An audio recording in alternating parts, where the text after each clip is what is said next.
ओम नमो भगवते वासुदेवाय।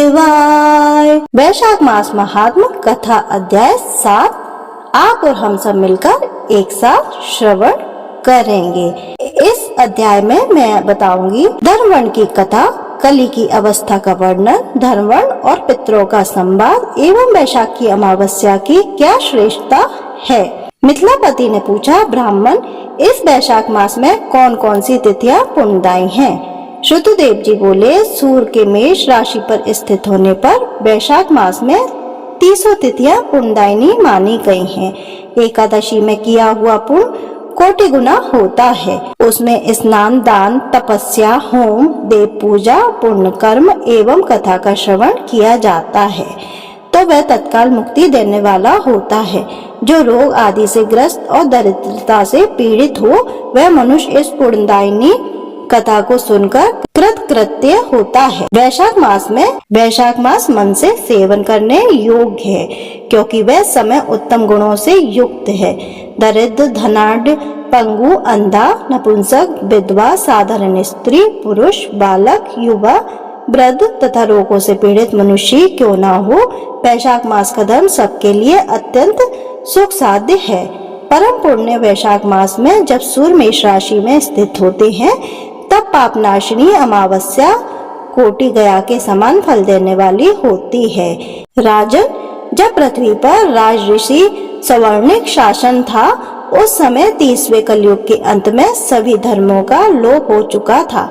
उसी समय अनार्त देश में धर्मवर्ण नाम से विख्यात एक ब्राह्मण थे। मुनिवर धर्मवर्ण ने उस कलयुग में ही किसी समय महात्मा मुनियों के सत्रयाग में सम्मिलित होने के लिए पुष्कर क्षेत्र की यात्रा की।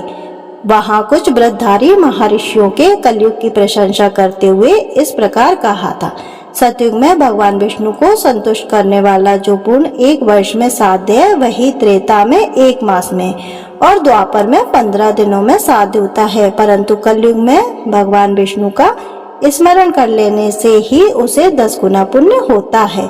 कली में बहुत थोड़ा पुण्य भी कोटि गुना होता है। जो एक बार भी भगवान का नाम लेकर दया दान करता है और दुर्भिक्ष में अन्न देता है वह निश्चय ही ऊर्ध्वलोक में गमन करता है। यह सुनकर देव ऋषि नारद हंसते हुए उन्मत्त के साथ नृत्य करने लगे। सभासदों ने पूछा, नारद जी ये क्या बात है? तब बुद्धिमान नारद जी ने हंसते हुए उन सबको उत्तर दिया, आप लोगों का कथन सत्य है। इसमें संदेह नहीं है कि कलयुग में स्वल्प कर्म से भी महान पुण्य का साधन किया जाता है तथा कलेशों का नाश करने वाले भगवान केशव स्मरण मात्र से ही प्रसन्न हो जाते हैं। तद्यपि मैं आप लोगों से ये कहता हूँ कि कलयुग में ये 2 बातें दुर्घट है, शिष्येंद्रिय का निग्रह और जिह्वा को वश में रखना। ये दोनों कार्य जो सिद्ध कर ले वही नारायण रूप है। अतः कलयुग में आपको यहाँ नहीं ठहरना चाहिए।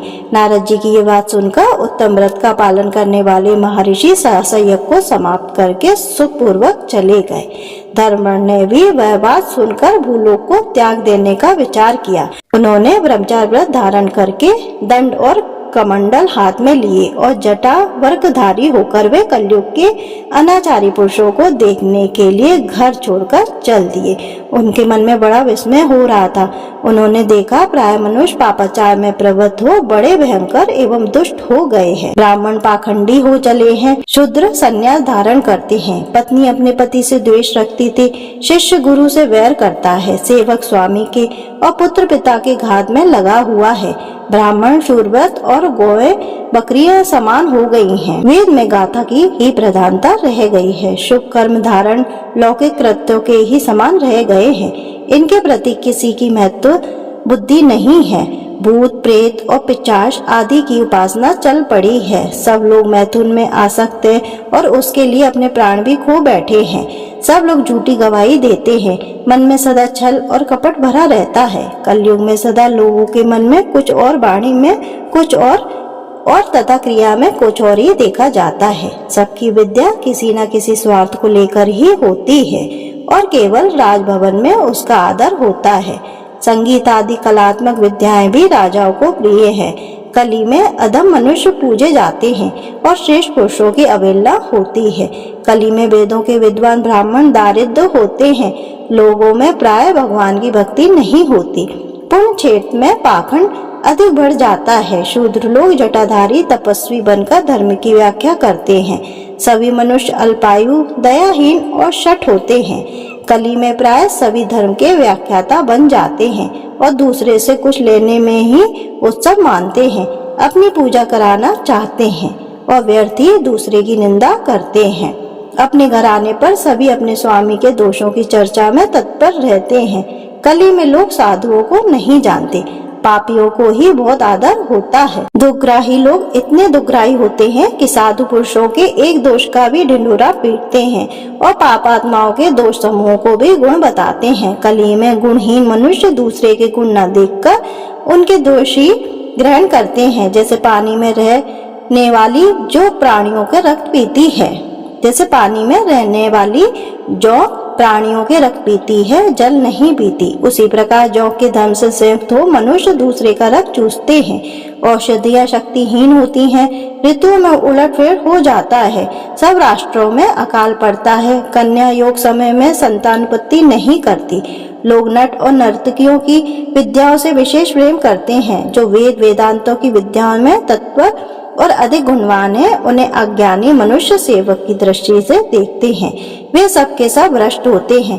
कली में प्राय लोग शास्त्र कर्म का त्याग करते हैं, वैदिक कर्मों को छोड़ देते हैं। प्रायः जिह्वा पर भगवान विष्णु के नाम कभी नहीं आते। लोग श्रृंगार रस में आनंद का अनुभव करते हैं और उसी के गीत गाते हैं। कलियुग के मनुष्यों में न कभी भगवान विष्णु की सेवा देखी जाती है, न शास्त्रीय चर्चा होती है, न कहीं यज्ञ की दीक्षा, न विचार का लेश, न तीर्थ यात्रा है, न दान धर्म ही होते देखे जाते हैं। ये कितनी आश्चर्य की बात है। उन सबको देखकर धर्मण को बड़ा भय लगा। पाप से कुल की हानि होती देख अत्यंत आश्चर्य से चकित हो वह दूसरे द्वीप में चले गए। सब द्वीपों और लोकों में विचरते हुए बुद्धिमान धर्मण किसी समय कौतूहलवश पितृलोक में गए। वहां उन्होंने कर्म से कष्ट पाते हुए पुत्रों को बड़ी भयंकर दशा में देखा। वे दौड़ते, रोते और गिरते पड़ते थे। उन्होंने अपने पुत्रों को भी नीचे अंधकृपा में पड़े हुए देखा। उनको देखकर आश्चर्यचकित हो दयालु धर्मण ने पूछा, आप लोग कौन हैं? किस दुस्तर कर्म के प्रभाव से इस अंधकूप में पड़े हैं? पितरों ने कहा, हम श्रीवत्स गोत्र वाले हैं। पृथ्वी पर हमारी कोई संतान नहीं रह गई ही है, अतः हम श्राद्ध और पिंड से वंचित हैं। इसलिए यहाँ हमें नरक कष्ट भोगना पड़ता है। संतानहीन दुरात्माओं का अंधकूप में पतन होता है। हमारे वंश में एक ही महायशस्वी पुरुष है जो धर्मण के नाम से विख्यात है, किंतु वह विरक्त होकर अकेला घूमता फिरता है। उसने गृहस्थ धर्म को नहीं स्वीकार किया है। वह एक ही तंतु हमारे कुल में अविशिष्ट है। उसकी भी आयु क्षीण हो जाने पर हम लोग घोर अंधकूप में गिर पड़ेंगे, जहाँ से फिर निकलना कठिन होगा।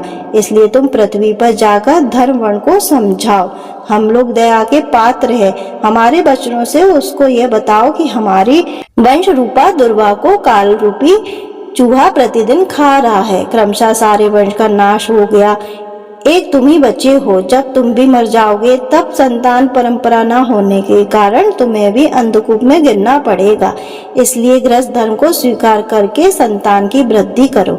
इससे हमारी और तुम्हारी दोनों की ऊर्ध्वगति होगी।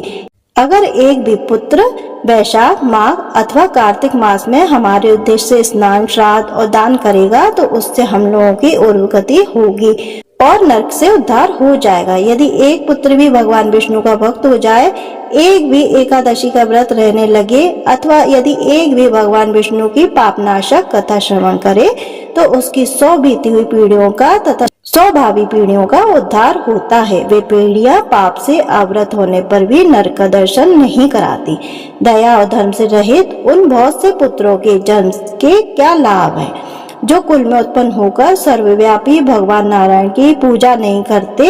इस प्रकार प्रिय वचनों द्वारा धर्मवर्ण को समझाकर तुम उसे विरक्तपूर्ण ब्रह्मचार आश्रम से गृहस्थ आश्रम में प्रवेश कराने की सलाह दो। पितरों की यह बात सुनकर धर्मवर्ण अत्यंत विस्मित हुए और हाथ जोड़कर बोले, मैं ही धर्मवर्ण नाम से विख्यात आपके वंश का दुराग्रही बालक हूँ। यज्ञ में महात्मा नारद जी का यह वचन कि कलयुग में प्राय कोई भी रसेंद्रिय सुनकर और शिष्येंद्रिय को दृढ़ पूर्वक संयम में नहीं रखता, मैं दुर्जनों की संगति से भयभीत हो अब तक दूसरे द्वीपों में घूमता रहा। इस कलयुग के 3 चरण बीत गए, अंतिम चरण में भी 3.5 भाग व्यतीत हो चुके हैं।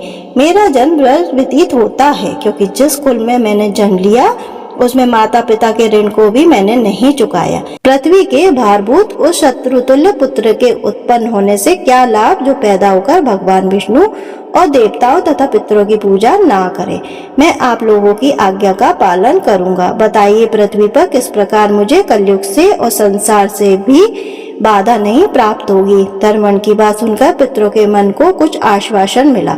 वे बोले, बेटा तुम गृहस्थ आश्रम स्वीकार करके संतान उत्पत्ति के द्वारा हमारा उद्धार करो। जो भगवान विष्णु की कथा में अनुरक्त होते हैं, निरंतर श्री हरि का स्मरण करते हैं और सदाचार के पालन में तत्पर रहते हैं, उन्हें कलयुग बाधा नहीं पहुंचाता। मानस जिसके घर में शालिग्राम शिला अथवा महाभारत की पुस्तक हो, उसे भी कलयुग बाधा नहीं दे सकती। जो वैशाख मास के धर्मों का पालन करते हैं, माघ स्नान में तत्पर होते हैं और कार्तिक में दीप देते हैं, उसे भी कली की बाधा नहीं प्राप्त होती। जो प्रतिदिन महात्मा भगवान विष्णु की पापनाशक एवं मोक्षदायिनी दिव्य कथा सुनाते हैं, जिस घर में बलि वैश्वदेव होता है, शुभकारिणी तुलसी स्थित होती है तथा जिसके आंगन में उत्तम गौ रहती है, उसे भी कलयुग बाध नहीं देता। अतः इस पापात्मक युग में भी तुम्हें कोई भय नहीं है। बेटा शीघ्र पृथ्वी पर जाओ, इस समय वैशाख मास चल रहा है। यह सबका उपकार करने वाला मास है। सूर्य के मेष राशि में स्थित होने पर 30 तिथियां पुण्यदायिनी मानी गई हैं। एक एक तिथि में किया हुआ पुण्य कोटि गुना अधिक होता है। मैं भी जो वैशाख की अमावस्या तिथि है, वह मनुष्यों को मोक्ष देने वाली है। देवताओं और पितरों को यह बहुत प्रिय है, शीघ्र ही मोक्ष की प्राप्ति करने वाली है। जो इस दिन पितरों के उद्देश्य से श्राद्ध करते हैं और जल से भरा हुआ घड़ा एवं पिंड देते हैं, उन्हें अक्षय फल की प्राप्ति होती है। अतः महामते तुम शीघ्र जाओ और जब अमावस्या हो तब कुंभ सहित श्राद्ध एवं पिंडदान करो। सबका उपकार करने के लिए गृहस्थ धर्म का आश्रय लो। धर्म अर्थ और काम से संतुष्ट हो। उत्तम संतान पाकर फिर मनोवृत्ति से रहते हुए सुखपूर्वक दीप दीपांतरों में विचरण करो। पितरों के इस प्रकार आदेश पर धर्मवर्ण मुनि शीघ्रता पूर्वक धर्मलोक में आ गए। वहां मेष राशि में सूर्य के स्थित रहते हुए वैशाख मास में प्रातः काल स्नान करके देवताओं, ऋषियों तथा पितरों का तर्पण किया। फिर कुंभदान सहित पाप विनाशक श्राद्ध करके उसके द्वारा पितरों को पुनरावृत्ति रहित मुक्ति प्रदान की। तत्पश्चात उन्होंने स्वयं विवाह करके उत्तम संतान को जन्म दिया और लोक में उस पाप नाशनी अमावस्या तिथि को प्रसिद्ध किया। तदंतर वे भक्ति पूर्वक भगवान की आराधना करने के लिए हर्ष के साथ गंधमादन पर्वत पर चले गए। इसलिए वैशाख मास की यह अमावस्या तिथि परम पवित्र मानी जाती है। ओम जय हरि विष्णु। इसी के साथ वैशाख मास महात्म कथा अध्याय 7वां संपूर्ण होता है। ये कथा कल भी जारी रहेगी। कथा में वैशाख की अक्षय तृतीया और द्वादशी की महत्ता, द्वादशी के पुण्यदान से एक कुतिया का उद्धार, ये कथा लेकर आपके समक्ष आऊंगी। दोस्तों वीडियो को लाइक करें, शेयर करें और चैनल को जरूर सब्सक्राइब करें। धन्यवाद दोस्तों।